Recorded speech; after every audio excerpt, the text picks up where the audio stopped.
Hey guys, it is Monday here in West Virginia, so it's time for us to do our Mopar Monday. And we have a few to unbox for you today, specifically B bodies. And I've been paying a little more attention to the Mopar muscle car end of my collection, trying to accumulate especially more E bodies. But occasionally I come across a B body that I still need, and I grab them. Mainly focused on the stock muscle car appearance. If they have custom wheels, that can be okay, but I want the paint and such to be stock appearing. Now, this is probably, I don't know, one that I'm a little bit on the fence about. I love this casting from Greenlight, but this particular model I like, but I don't like how they did it.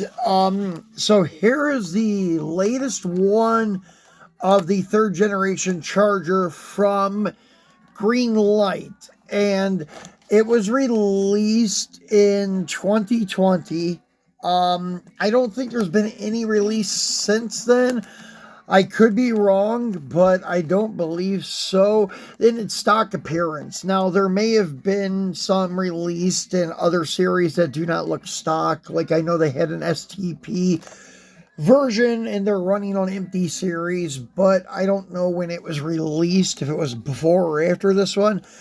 Now, as you can see, it says 1971 Dodge Charger Super B, and this is the first and last year that Dodge incorporated the Super B with the Charger, because they made the Coronet like a family sedan only, four-door car, so they couldn't use the Super B trim package on it, so they put it on the Charger.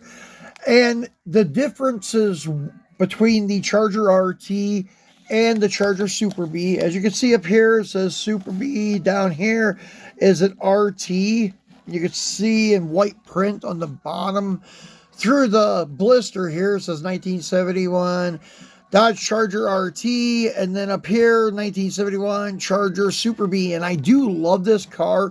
M2 even did a version of this.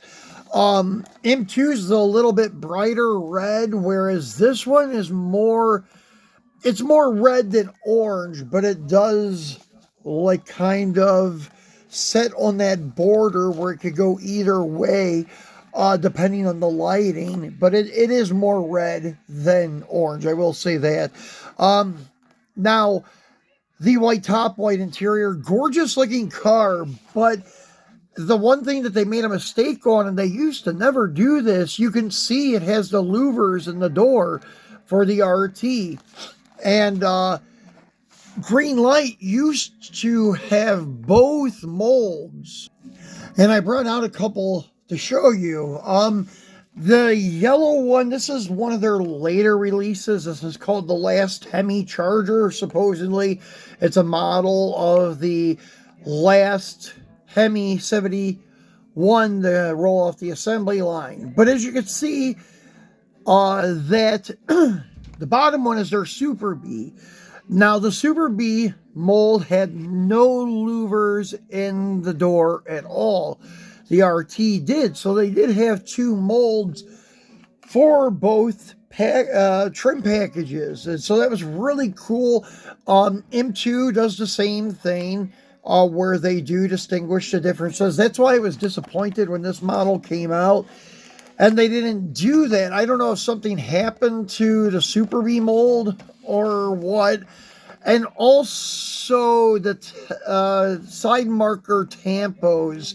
These are just some generic tampos that they threw on the car. These would be correct for 72, and they would be kind of like an exposed one. They're not like sunk in or flush mounted. They sit on top of the panel, so they're kind of bulged out. And then they started that in 72, and from 72 to like 94, they used the same marker light on all of their vehicles, including the Dodge trucks. So it was kind of crazy, but everything across the board, Plymouth, Dodges, you name it, Chryslers from 72 to the 90s. Now in the 90s, I think it was just mainly trucks because they started doing some different stuff where cars had more plastic and things like that on them, and they weren't using the same style marker lights. But all the way through the 80s on their vehicle cars, they had those exposed, bulged out marker lights. But in 71 had a flush mounted light, and it was split vertically, horizontally. And as you can see, it's correct on that one, and it's correct on this one. So I don't know what they did with their tampos either. And on the Super B, you should have had these type of tail lights, and as you could see, they have the Charger RT louvers over the tail lights. I don't think the louvers were an option on the Super B, plus the tail light assembly, everything is different. So, yeah, it's kind of a little bit disappointing on this, but if you are a novice, like muscle car guy or just diecast collector, and you collect Chargers because you like Chargers and you don't know much about them, that stuff probably ain't gonna bother you. But it did me. I was just disappointed because I have all of their 71 Charger RTs, their 71 Super Bs that look stock, and this one I waited a long time before I purchased it, but I couldn't wait any longer because I do love the color combo. That reddish orange, hemi-orange, I think, is what they were going for. And the white top, the white interior, but it still has the black stripes. The thing just looks killer in the chrome Mopar rally wheels. And the color matched bumpers. I love it. It's a beautiful car.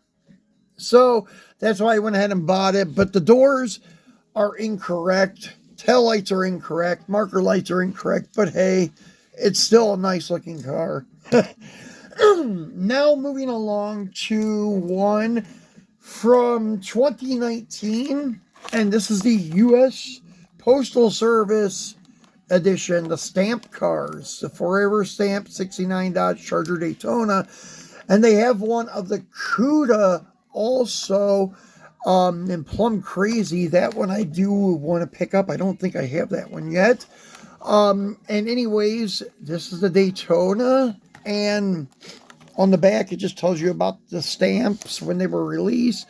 The 2013 muscle car stamps are the third set in the America on the Move series. The series began in 2005 with stamps picturing 1950s sporty cars and continued in 2008 with 1950s fins and chrome.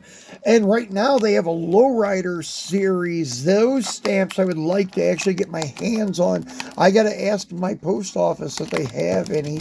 I doubt it, considering we are this little tiny town in West Virginia. I don't know if we'll have the lowrider forever stamps, but I'll ask them tomorrow when I go there. I forgot today. So anyways, here's the Daytona with the black tail stripe on a medium orange color, riding on Magnum 500 wheels with red line tires. That thing looks really good. Really like Greenlight's Daytona. M2's is nice also, but I think the Greenlight one is just a little bit more accurate. Really cool looking car. So that is number 2 in our Mopar lineup for today. Number 3 is the newest of all of them. This is a 2025 copyright. So this either came out early 2026 or late 2025. And it's another packaging of the black on black 1968 Dodge Charger RT. This is the exact same car that they used for Bullet and for John Wick, and there was one more, I forget, and then they had like a hobby release of the car, an earlier release, and now this is the hobby exclusive release for 2026, and it's the same car, just the Magnum wheels are a little different, and these are like my least favorite Magnum 500s. I like the ones like this. These ones here are a little bit too big, not only in like their width, like a lot of people do mention and complain that Greenlight wheels are too wide, and that is true on most. Like their Mopar rallies are wide, but they do look really good. So I overlook the width on them because they look so good from the profile shot. But these here, the diameter seems too big and the width is too much. These guys here are perfect. Oh, the wing is loose on that guy. Huh. Let me see here. There we go.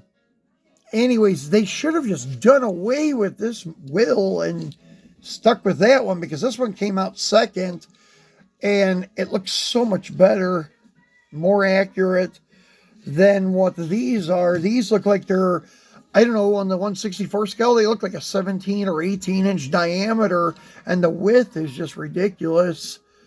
And they have one that they did that kind of makes up for it. They should use that wheel on everything. Well, that they're going to put magnums on, I should say. But yeah, this is a beautiful car. The one thing with their second-gen Chargers, their engine bay is a little bit funny looking because the engines are so small. But that's only if you open it. And I love the tail lights in the 68, the double round. They look really good. Beautiful black car, triple black.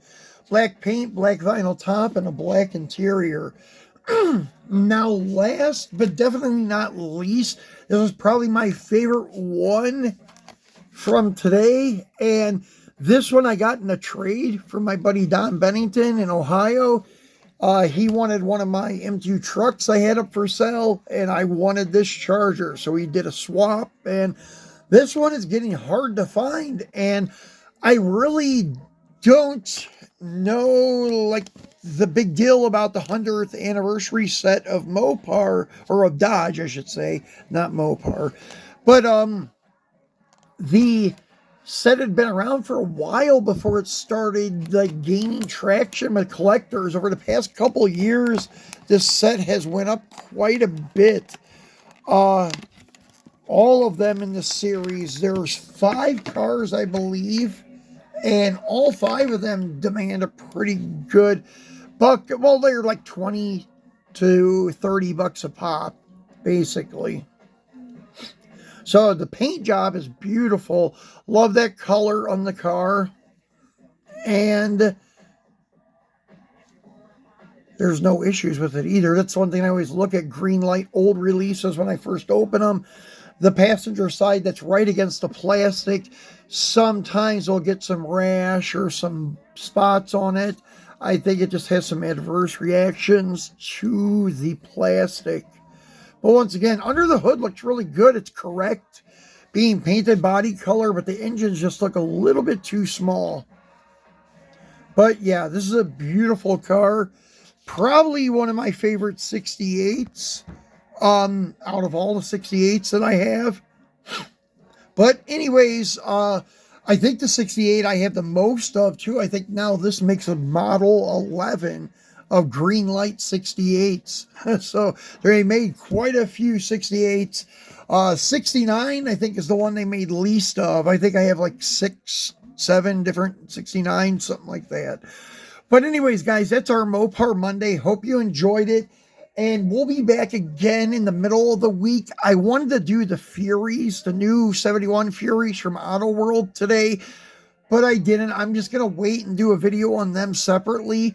Probably on Wednesday we'll do that. So turn on your notification bell so you know when we do drop that new video on the new Auto World 71 Furies. So thanks for watching, guys, and enjoy your week.